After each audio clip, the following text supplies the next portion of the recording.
പക്ഷേ നമുക്ക് ഇങ്ങനെ ആവായിരുന്നു. ചിലപ്പോൾ എടുത്ത് ചാടി ചിലപ്പോൾ ഒരു ബിസിനസ് ചെയ്തതാവാം, ചിലപ്പോൾ എടുത്ത് ചാടി ഒരാളോട് സംസാരിച്ചതാവാം, അങ്ങനെ എന്തെങ്കിലും ഒക്കെ നമ്മുടെ ജീവിതത്തിൽ വന്നു പോയിട്ടുള്ളത്. ആ നേരത്ത് ഒരു പ്രായമുണ്ട്, നമ്മൾ ടീനേജുകാരൊക്കെ പറയുന്ന ഒരു പ്രായം ഉണ്ടായിരുന്നല്ലോ. ആ പ്രായത്തിലൊക്കെ നമ്മൾ എടുത്ത് ചാടി സംസാരിക്കുക, അല്ലെങ്കിൽ ദേഷ്യം വരിക, നമ്മൾ എന്താ പറയുക, നമ്മുടെ ഏറ്റവും കൂടുതൽ നമ്മൾ ഇമ്പോർട്ടൻസ് കൊടുക്കുക അതിനായിരിക്കും. നമ്മൾ മറുപടി പറയുക, ഒരാളുടെ അടുത്ത് എന്തെങ്കിലും പറഞ്ഞാൽ ഉടനടി തിരിച്ച് മറുപടി പറഞ്ഞിട്ടുണ്ടെങ്കിൽ നമുക്ക് സംസാരിക്കാനേ പറ്റില്ല. അത്രയും നമ്മൾ കിടന്ന് ഇങ്ങനെ ടെൻഷൻ അടിക്കുമായിരുന്നു.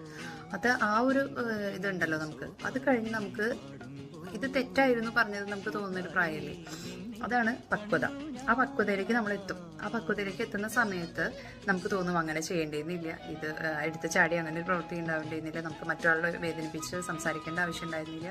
ഇങ്ങനെയൊക്കെ തോന്നുന്ന സമയത്തിനെ, അല്ലെങ്കിൽ ആ ഒരു പ്രവൃത്തിനെ, അല്ലെങ്കിൽ ആ ഒരു ചിന്തയാണ് നമ്മൾ പറയുന്നത് പക്വത. അപ്പോൾ ആ പക്വതയിലേക്ക് നമ്മൾ എത്തിയോ എന്നുള്ളത് നമ്മളൊന്ന് ഒരു 5 സെക്കൻഡ് നമ്മൾ എടുത്തിട്ട് ചിന്തിച്ച് കഴിഞ്ഞാൽ നമുക്ക് മനസ്സിലാവും നമ്മൾ ആ